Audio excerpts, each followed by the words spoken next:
please take your seats.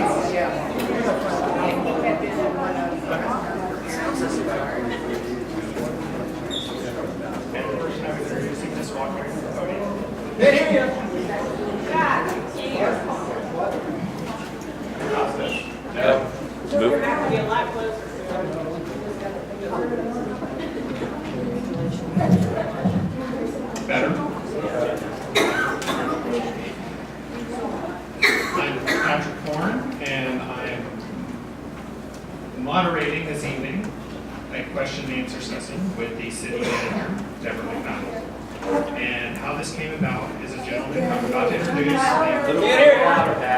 A gentleman I'm about to introduce named Mike Midlick compiled a paper or report of 80 questions, and we're going to discuss some of those questions this evening, and then we will have a short break. Then we will open questions up to the audience. Mike? I'd like to welcome everyone here. I'm glad to see citizens here. I'm glad to see some of the city staff here. I'm glad to see managers here. I'd like to thank the Senior Center for having the opportunity to let us be here today. It wouldn't have been possible without them, so I thank the Senior Center. I thank Floyd Cornell and his son over there that they're going to take this and we'll give it to the city that they can put on Channel 5. And the other thing I'd like to comment the press for being here today because they did great coverage. The man has some good articles in there and they've had updates. So I thank the press also. So I thank all three of them. And the main thing I want to have is what the citizens have to say today. I'll have some inputs myself, but I'm going to make basically it to the citizens because they're the most important thing here right there today. And I thank the city manager for being here today. I don't have a copy of the grammars here, somewhere around here, but basically, no belittling any citizens, no, let citizens speak, don't butt in. And I hope you have a good night tonight, and thanks for being here tonight. And I appreciate everybody being here.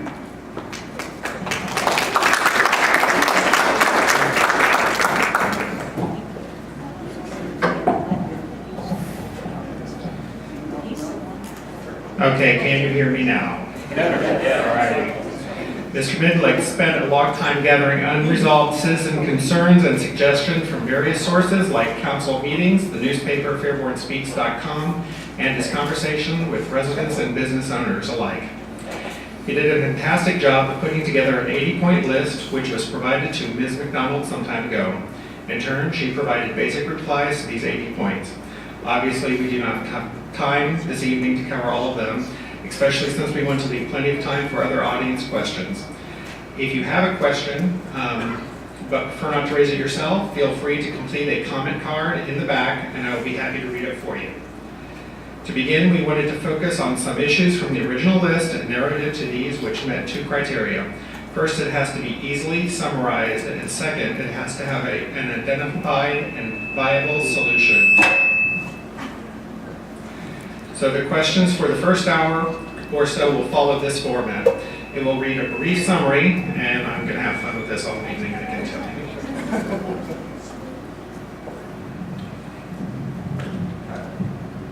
Okay. All right, and it has to have an identified and viable solution. So the questions for the first hour will follow this format. I will read a brief summary of the issue and provide Ms. McDonald with any relevant documentation. Then I will read her initial reply on the response. Then I will offer a solution for her further response. Finally, we will address any follow-up questions or concerns folks might have related to the topic only. We want to have a productive and courteous discussion. Some may have criticisms, but let's keep it as pleasant and constructive as possible. Hopefully, we will conclude this meeting having reached agreement on many issues that will benefit our hometown of Fairborn. We will put those on the poster up here for everyone to see. Finally, if at any time, and do we have a poster here? Never mind, we will not be putting a poster. Finally, at any time, any member of the audience cannot hear, please let us know and we will adjust the sound or move you to a closer seat. Let's get started. And this is about non-citizens serving on city boards and committees. Our city charter states that Fairborn was established for its inhabitants to obtain the benefits of local self-government and otherwise to promote our common welfare. And here's the table. I highlighted the relevant section. Yet the city government often appoints non-citizens to serve on its boards and committees. Recently, a Beaver Creek resident even served on our Charter Review Committee. That's like having a Canadian vote on changes to the U.S. Constitution. Also, it would be noted that other Greene County cities like Beaver Creek and Xenia do not allow non-citizens to serve, prohibiting this by charter provision. Hey, Pat. Yes. Slow down. Too fast. We can't hear it. In the original list of suggestions, we asked that Fairborn stop this practice, and Ms. McDonnell replied, "Why turn away great people who care about Fairborn and wish to volunteer their time?" That answer seems to undermine the self-government guarantees of our charter. Since you are obligated under our charter at section 3.04 at number 4 to faithfully execute it, you will reconsider and commit here this evening, or will you reconsider and commit here this evening to appoint only Fairborn citizens to Fairborn boards and commissions? Deborah Mcdonnell. Okay, I was going to walk around. Thank you all so much for coming. You know, I really enjoy these opportunities where I can meet with citizens, and I know that it's hard sometimes for people to come up or to come into the city building and ask a question. It's sometimes frustrating for all of you to bring your issues to council meetings. Those are meetings of the council to conduct business, and so having this forum here is really nice. So Mike, thank you very much for organizing it, and I know there was a team of people that helped put this together, and I really appreciate it. On this first issue, I had Penny do some homework for me, and Penny is my assistant. She's the one that's responsible for getting names of volunteers to be on boards and committees and things like that. And here's what we learned. Here's what she wrote to me. We have a Community Improvement Corporation, that's a nonprofit corporation that serves the city. We have a festival committee, and we have a tax incentive review committee that all has various people on it. Those aren't technically the boards and committees that are listed on our citizen board and committees according to our organizational chart. But she said, other than those, the Parks and Recreation Advisory Board allows for this. It consists of residents, business owners, and/or employees within the city limits of Fairborn, Wright-Patterson Air Force Base employees, Fairborn City School employees, and Wright State University and other higher educational institution employees or Fairborn High School students to be a part of that board. There may be a situation where one of those employees doesn't really live in the city, but the way it was established by the ordinance, it allows those people to serve on the Parks and Recreation Committee. So at times they do. She went through our review of every single board and committee that we have, and she said, I don't believe that any other board allows for non-residents to serve on the city board or committee. Right now, there are no outside people serving on those boards and committees. So I think that we really are adhering to the charter the way it was established, but the Parks and Recreation Board does allow other people to be a part of it because they do care about our parks, they do care about recreation, they want to serve our city and they want to be part of it. So my response was, why would we turn them away? But whoever established this rule recognized that those people were part of our community. So we welcome them to be on that board and be on that committee. We currently have vacancies on the Mayor's Beautification Committee, and I know another one of the questions is going to be about volunteers, but I'm going to kind of touch on it here a little bit. We have a position on the Parks and Recreation Advisory Board, and we advertise all of our openings on our website, on Facebook. We put it in the newspaper several times. We reach out to the community and say, can you please volunteer? Please be a part of these committees because it's so important that you participate in the governing of our city through these committees and boards. And we have a terrible time filling them. It's just not something that people are submitting their applications for. So I do think that we are doing what you're asking. I do think we're doing what the charter says.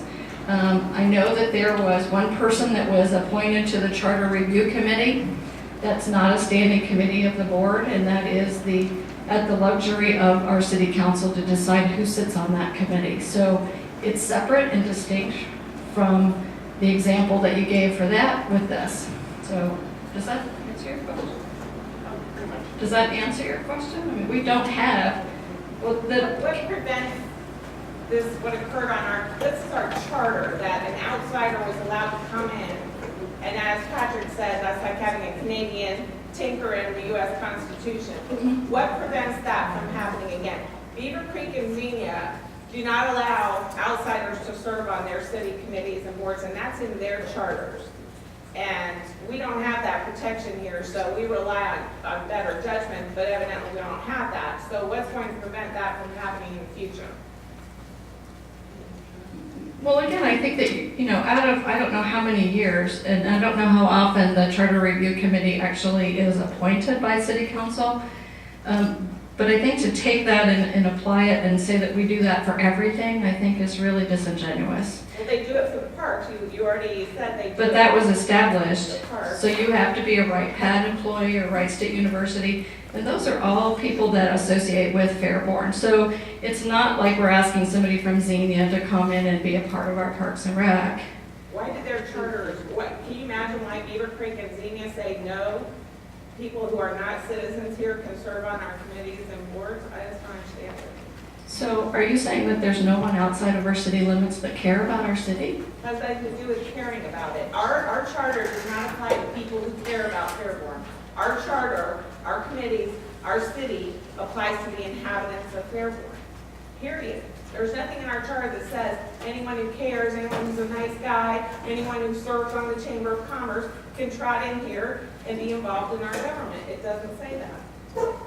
That's unfortunate, because in my prior cities, I can tell you that there were people that were outside of the area that really cared about that area and added tremendous value to the knowledge that they brought, the ideas, the creativity, the way they worked together. So by excluding people from our community, it sets a tone that I'm not sure is really going to facilitate economic growth and family values.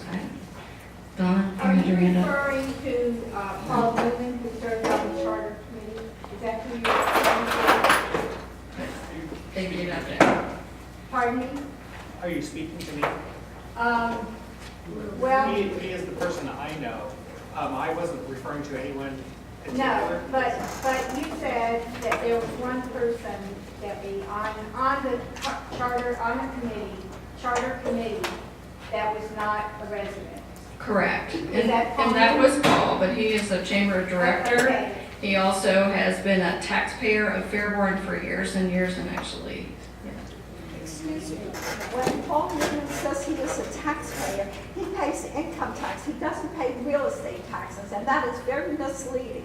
He pays income tax because he works here and earns money here. Out of 32,000 people in Fairborn, I can't believe that you can't find enough people interested to be part of a committee for Fairborn.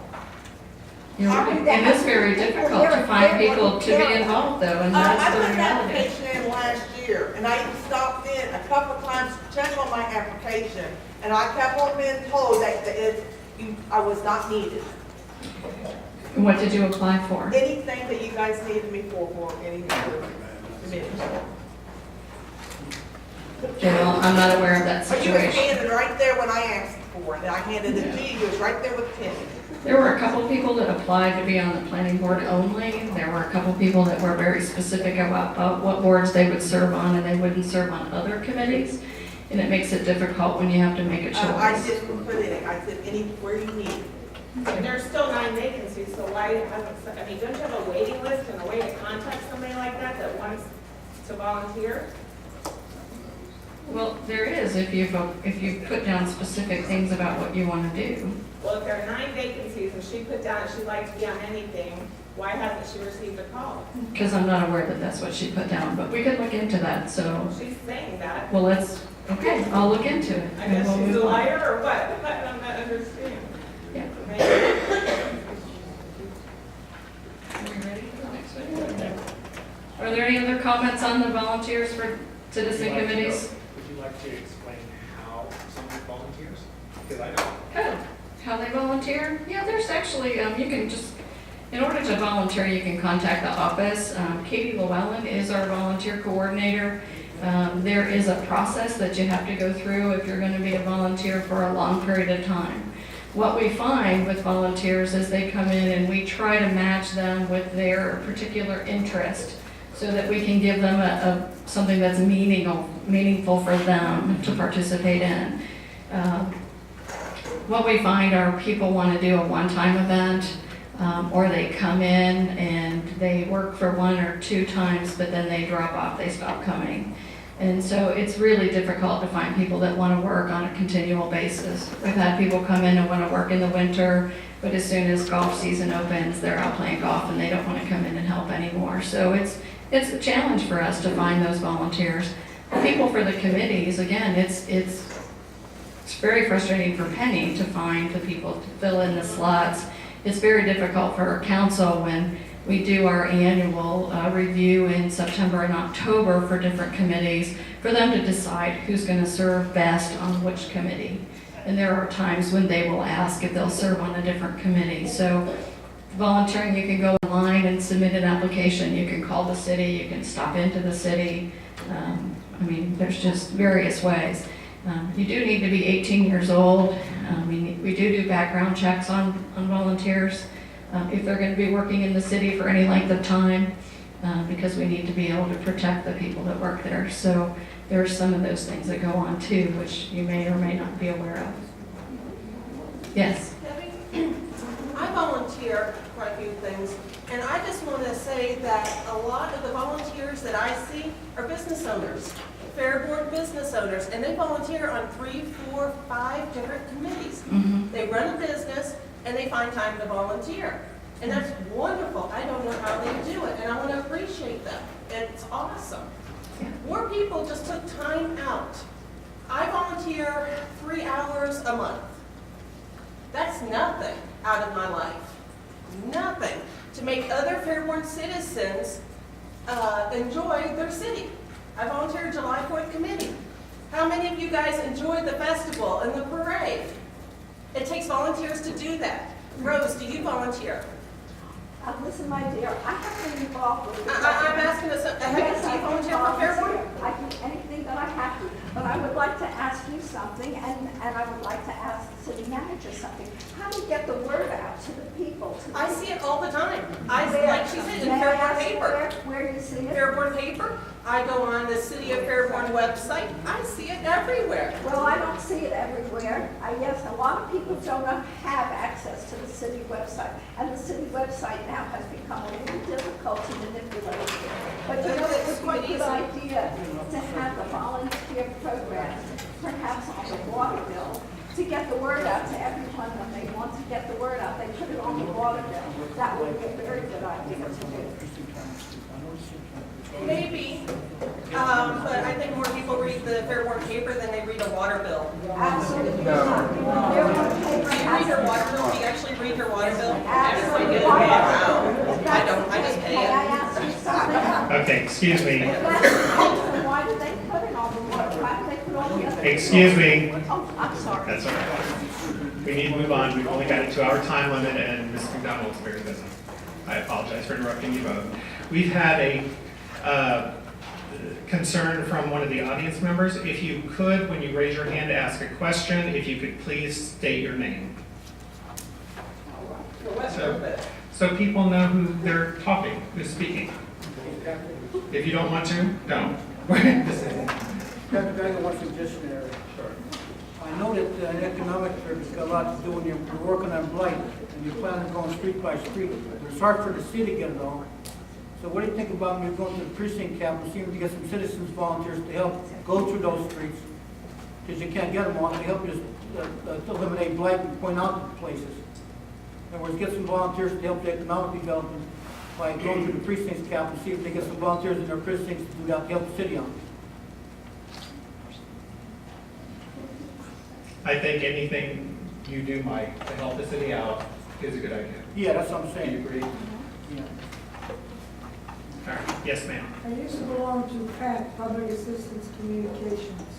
And that was one of the things that us volunteers as PAC used to do, because if we ran the streets, we marked these poles and say, you know, lights out or flickering or low, and that helped a lot. I know, we saved the police department $15,000 almost every year when I was working Is it. that still available to our citizens? And I'm suggesting maybe if that's possible with that, you have a new unit, I mean, they have a new pack or something, they call it something else.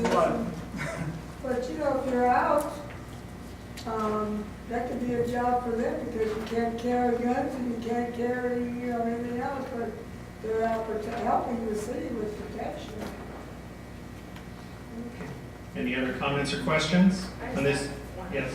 I think it would be helpful if what was said actually existed, but on the website, for example, part of the problem is they're saying, oh, the volunteer opportunities are listed on the website. That's not entirely true. If you go to the website, you have to go committee by committee to see what vacancies there are, and there's no centralized location for that. Also, on the questions that were asked, I think she brought up having a volunteer coordinator, and I think as one of her responses to the questions was that we have no one to manage volunteers. Well, if we have a volunteer coordinator, it seems logical to me that that's what that person's job is, so to manage volunteers. Sure. We've designated Katie as the volunteer coordinator for the limited scope of volunteer activity that we can actually manage. Katie is also our website manager. She's also our public relations manager. She does all of our public announcements to the newspaper. She's involved in a lot of things, so she is one person. Kettering is a great example of a wonderful volunteer program, but they actually allocate budget funding for 2 full-time staff and all of the resources that are necessary to reach out to their citizens and have a really great volunteer program in their community.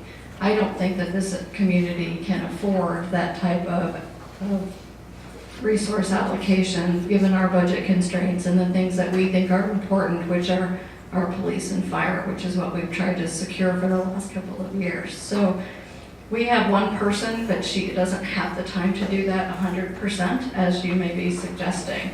So, I'm just wondering. and I can also tell you that our volunteer spirit applications are on the bottom of every single page of our website. So you don't have to go searching, you don't have to dig into departments. It's on, you know, it's apply, it's called volunteer spirit, and that's what you do. It's on the bottom of every single page. Doesn't tell you what's open or available at all. That's the application that you fill out.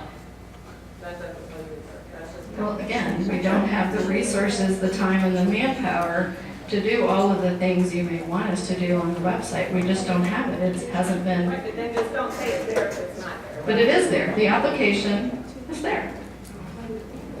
And it's on every page. And the openings So- aren't. So would it be possible to get a list of the openings for volunteer positions on the website? Well, okay. Again, if a volunteer calls us and says they want to help us out with the city, then what we do is we say, what is your area of interest? We don't have designated positions, and so we fit you to the area that you want to help us with. We don't have a file clerk position for volunteer, a parks person as a volunteer, an engineering coordinator as a volunteer. So those type of things aren't available. We're not going to be able to put them on the website. If you want to help, you call us and say what you're interested in, and we find a way for you to be a participant in our city. So asking us to put a list together is going to be difficult because we don't have established positions for volunteerism. Yes. I thought you just said that there was like so many positions open for that. No, didn't you just say that? Those are volunteers too. You can volunteer. You can volunteer for committees, and then you can volunteer for other things. Committee members vote but not all of the volunteers vote. Is Right, that- and committee openings are listed. Okay. But volunteerism, what you want to do to volunteer is not. Okay. Got it. Thank you for asking. Are there any more questions or comments? Yes, ma'am. How do you determine when people apply for these different committees? How do they determine? Because my husband, for years, applied for various committees. He used to attend all the planning board meetings and all the council meetings. And several times he applied for the planning board, he applied for, I forget what other, and he never was picked. So how do you determine, I mean, what qualifications do you have to be on the committee to get picked? To fill this? And then how long do you keep the application? I mean, do you keep it for the following year, or do you pitch them and have to start all over? Right, those are great questions.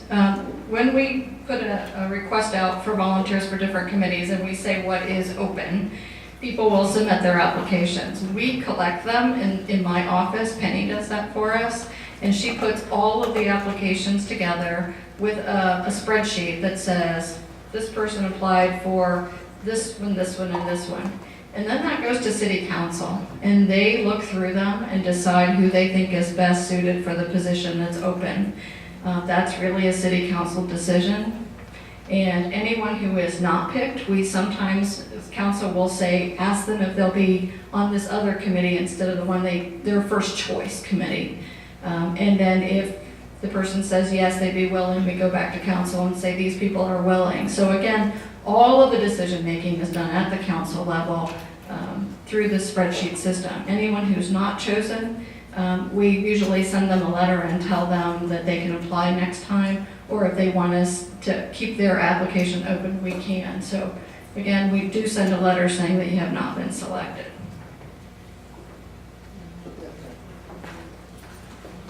Most of you, with your questions covered my follow-up comments. I would like to point out that there has been some concern that there are multiple appointments given to one person. Grant Brown, for example, serves as tax appeals and neighborhood betterment. Mike Foy serves as board of adjunction and parks and recreation. Dave Kreiner serves on the planning board and information and technology. There are others.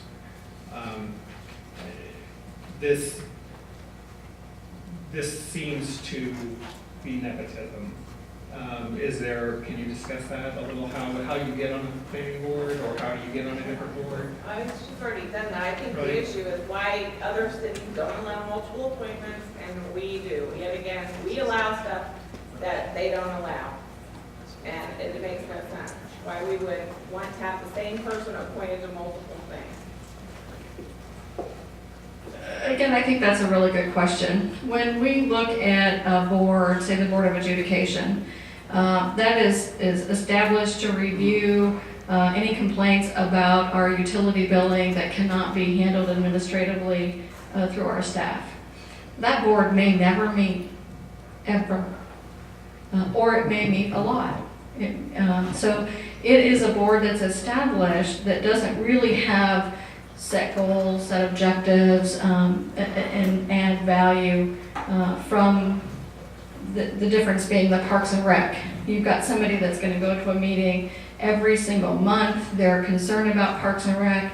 They raise money for them. They're actively involved in them. So there are times when council has chosen to allow people to serve on two different committees. One, because there aren't enough volunteers to fill them independently, and that's always their first concern, is to give as many people a job as possible. And two, some of those boards may never meet, and so they don't look at them as really serving the volunteer spirit of the person who's applied for them. Any other questions or comments before we move on? Yes, Mr. Frank. Just a real quick comment. I'm one of the people that was mentioned there. I'm on multiple boards. And I was asked during a planning board meeting if anyone wanted to volunteer to be on these boards, and I said yes.